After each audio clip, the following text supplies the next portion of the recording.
Hello friends, जय जगन्नाथ, नमस्कार। आज मैं लेके आई हूँ lunch box. Lunch for my पापा।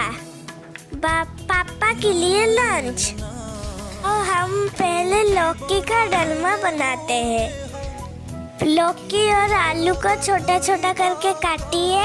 अरहर दाल और मटर दाल, मसूर दाल, स्वाद अनुसार नमक, थोड़ा सा हल्दी, एक बाउल पानी, एक सीटी लगाते हैं और उसको तड़का देते हैं। जीरा, मिर्ची, टमाटर, प्याज, अदरक, लहसुन का पेस्ट, धनिया पत्ता, गरम मसाला डालकर उसको तड़का देते हैं। लो अब हो गया रेडी। दिखने पे भी जितना सुंदर, स्वाद में और भी ज्यादा। बनाइए। कितना हसीन है उसका चेहरा, गुलाब जैसा प्यारा।